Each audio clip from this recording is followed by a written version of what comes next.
కొంతమందికి వర్షంలో తడడం అంటే చాలా ఇష్టం. కాగా కావాలని వానలో ఎక్కువసేపు సమయం గడుపుతారు. అయితే వర్షంలో తడిసిపోవడం వల్ల మీరు అనారోగ్యానికి గురికారు. కానీ చలి కారణంగా పరోక్షంగా మీకు ప్రమాదం పెరిగే అవకాశాలు ఉంటాయని నిపుణులు చెప్తున్నారు. తద్వారా వర్షంలో తడిస్తే జలుబు, జ్వరం, దగ్గు, గొంతు నొప్పి వంటి సాధారణ ఆరోగ్య సమస్యలు వచ్చే అవకాశం ఉంటుంది. అలాగే చర్మ సంబంధిత ఇన్ఫెక్షన్లు తలెత్తుతాయి. వీటితో పాటు అలర్జీలు వచ్చే అవకాశం కూడా ఉంది. వర్షపు నీటిలో ఉండే సూక్ష్మజీవులు అండ్ బ్యాక్టీరియా వల్ల ఇన్ఫెక్షన్లు వచ్చే ప్రమాదం ఉందని నిపుణులు చెప్తున్నారు. వర్షంలో తడిసిన తరువాత పొడి బట్టలు వేసుకోండి. గోరువెచ్చని నీటితో స్నానం చేయడం వంటి జాగ్రత్తలు తీసుకోవడం ముఖ్యమని సూచిస్తున్నారు. అయితే వర్షంలో తడిస్తే వచ్చే సాధారణ సమస్యలు ఏంటో ఇప్పుడు చూద్దాం. జలుబు, జ్వరం. వర్షంలో తడిసిన తర్వాత శరీర ఉష్ణోగ్రత పడిపోవడం వల్ల జలుబు, జ్వరం వచ్చే అవకాశం ఉంటుంది.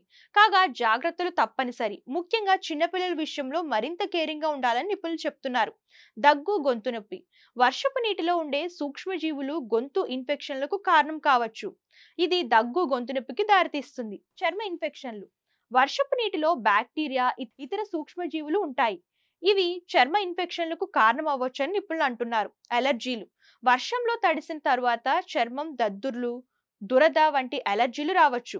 కాగా వర్షంలో తడిసిన తర్వాత తీసుకోవాల్సిన జాగ్రత్తలు చూద్దాం. త్వరగా పొడి బట్టలు వేసుకోవాలి. తడి బట్టలతో ఎక్కువసేపు ఉండకూడదు. త్వరగా పొడి బట్టలు వేసుకోవాలి.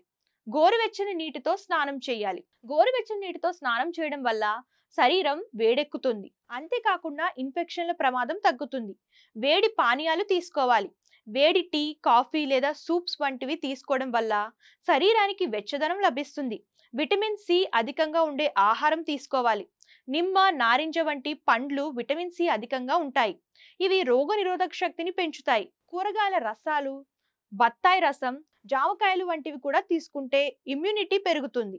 ఇక చిన్నపిల్లలకు కోల్డ్ అయితే మాత్రం ఆవిరి పట్టడం, తేనె కలిపిన హాట్ వాటర్ ఇవ్వడం ఉపయోగకరంగా ఉంటుంది. జలుబు వచ్చినప్పుడు 2 రోజుల పాటు ఉపవాసం ఉండడం వల్ల రోగ నిరోధక వ్యవస్థ బలపడుతుంది. ఒకవేళ జ్వరం, దగ్గు, గొంతు నొప్పి వంటి లక్షణాలు ఎక్కువైతే డాక్టర్ను సంప్రదించడం మేలని నిపుణులు చెప్తున్నారు.